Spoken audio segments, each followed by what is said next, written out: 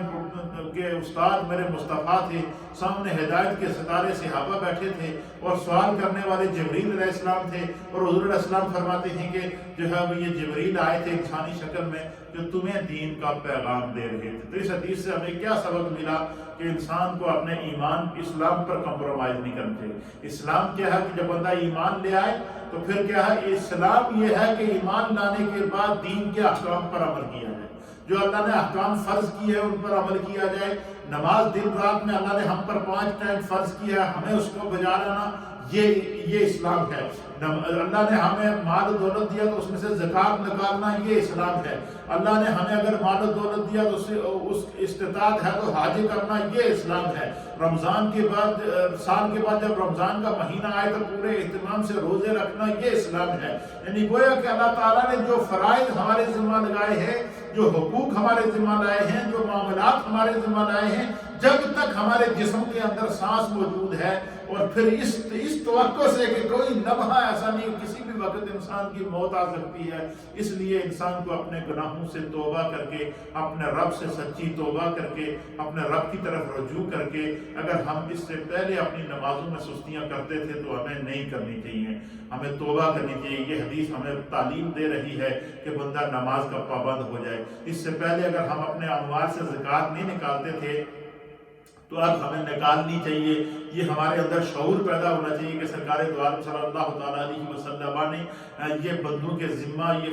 یہ امیر لوگوں کے ذمہ حق لگا دیا کہ وہ اپنے مال سے زکوٰۃ نکال دیا، غربا ضرورت مندوں کی خدمت کریں. پھر اسی طریقے سے جو ہے وہ عبادت کی یہاں پر آداب بتا دیے کہ عبادت کرتے ہوئے بندے کی جو سوچ ہے، جو فکر ہے، جو تصور ہے، جو تخیل ہے، یہ خدا کی طرف ہونا چاہیے. اب یہ نہیں کہ بندہ نماز میں کھڑا ہو تو ساتھ میں حساب بھی کر رہا ہے کتنے پیسے ٹیکسی کے بنے ہیں، کتنے پیسے ٹیک وے کے بنے ہیں، کتنے دن کی دیہاڑی لگی ہے، کتنے کا ہفتہ لگ گیا ہے. بندہ پڑھ نماز رہا ہو اور حساب و کتاب دکان کا کر رہا ہو، حساب و کتاب جناب علی جو اپنے دن کے معاملات ہیں ان کا کر رہا ہو. اس لیے فرمایا کہ جب بندہ نماز کے لیے کھڑا ہو تو اس حدیث میں یہ تعلیم دی جا رہی ہے کہ اس کی سوچ بھی نماز پڑھنی چاہیے. اس کا اسی وجہ سے نبی پاک صلی اللہ علیہ وسلم نے فرمایا کہ روزہ صرف کھانا پینا چھوڑنے کا نام نہیں ہے. روزہ زبان سے جھوٹ نہ بولنے کا نام ہے، زبان کو جھوٹ سے روکنے کا نام ہے. روزہ زبان کو غیبت سے روکنے کا نام ہے. روزہ زبان سے بری باتوں کو روکنے کا نام ہے. روزہ جو ہے وہ اچھی چیز دیکھنے کا نام ہے، بری چیز سے اپنے آپ کو دیکھنے سے روکنے کا نام ہے، بری بات کو سننے سے اپنے آپ کو روکنے کا نام روزہ ہے. یعنی اپنے آپ کو گناہوں سے روکنا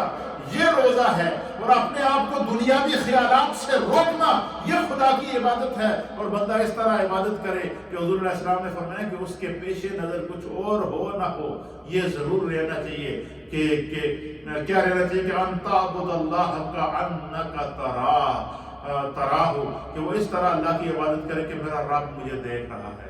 فرمایا کہ فَإِن لَمْ تَكُنْ تَرَاهُ تو فَإِنَّهُ يَرَاكَ. اور اگر بندہ یہ کہے کہ خدا مجھے نہیں دیکھ رہا، کہ میں خدا کو نہیں دیکھ سکتا، میرے اندر اتنی طاقت، میری آنکھوں کے اندر گناہوں کی وجہ سے اس طرح کے پردے آ چکے ہیں، میرا دل اتنا سیاہ ہو چکا ہے کہ میں اللہ کے انوار اور اس کی تجلیات کا دیدار نہیں کر سکتا، تو فَإِنَّهُ يَرَاكَ، تو پھر وہ خدا ہمیں دیکھ رہا ہے. اس لیے اپنے تصور کو، تخیل کو، انہماک کو، خشوع اور خضوع کو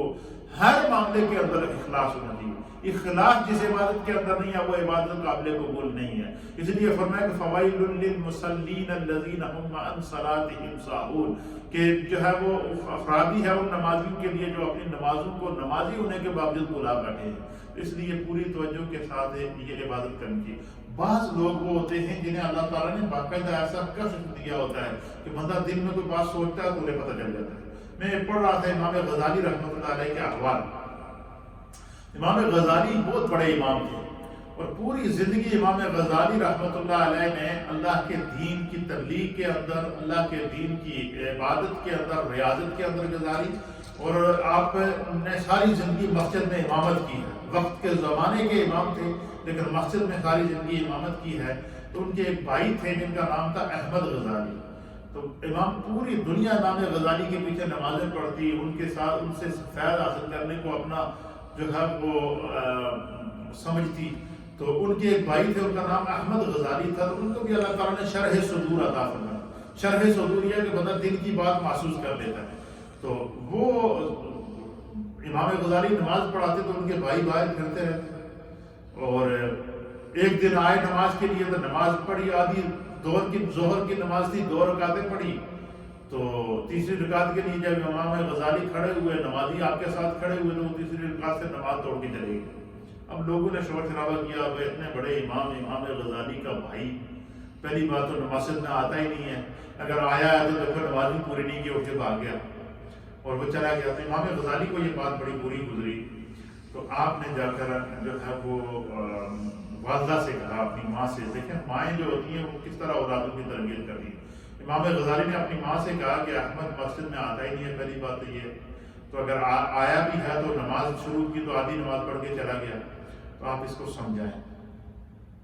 تو امام غزالی رحمۃ اللہ علیہ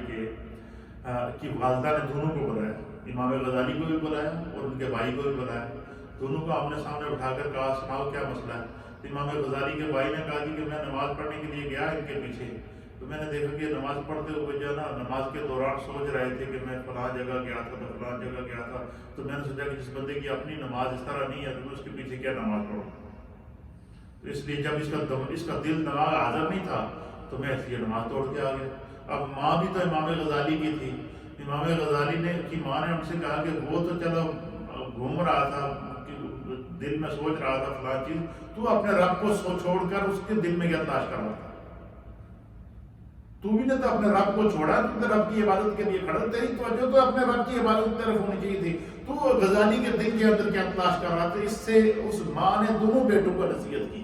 اس طریقے سے یہ حدیث پاک ہمیں یہ نصیحت دے رہی ہے کہ جب بندہ کوئی بھی عمل کرے اس کو اخلاص کے ساتھ عمل کرنا چاہیے. عبادت کرے تو یہ ہونا چاہیے کہ میرا رب مجھے دیکھ رہا ہے اور یا میں اپنے رب کو دیکھ رہا ہوں. اور اس طریقے سے جو ہے وہ اللہ کی بارگاہ میں بندہ عبادت کرے تو ہمارے ہر عمل کے اندر خلوص ہونا چاہیے. اس طرح اگر ہم عبادت کریں گے تو ہم دنیا میں بھی کامیاب ہیں، آخرت میں بھی کامیاب ہیں. اور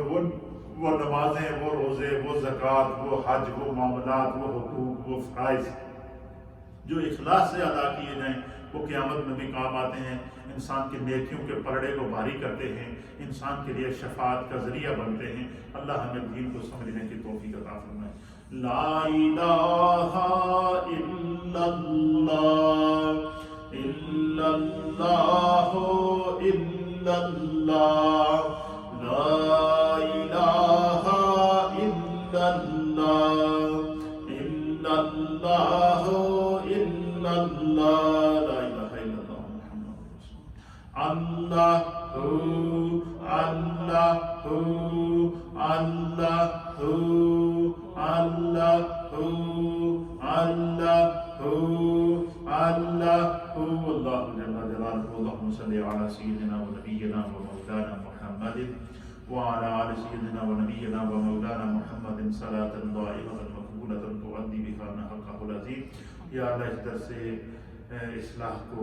اصلاح احوال کو، درس احکام قرآن کو، درس احکام حدیث کو، درس دین کو اپنی بارگاہ میں قبول فرما. ہمارے گناہوں، خطاؤں، لغزشوں، کوتاہیوں کو معاف فرما. ہمارے تمام مرحومین کی بخشش و مغفرت فرما. جسمانی روحانی صحت و تندرستی عطا فرما. سب کے گھر بار، رزق، روزگار، کاروبار، مال جان، عزت، آبرو، اولاد میں برکتیں عطا فرما. اپنی ہر طرح کی ابتلا اور آزمائش سے محفوظ فرما. ربنا تقبل منا انک انت السمیع العلیم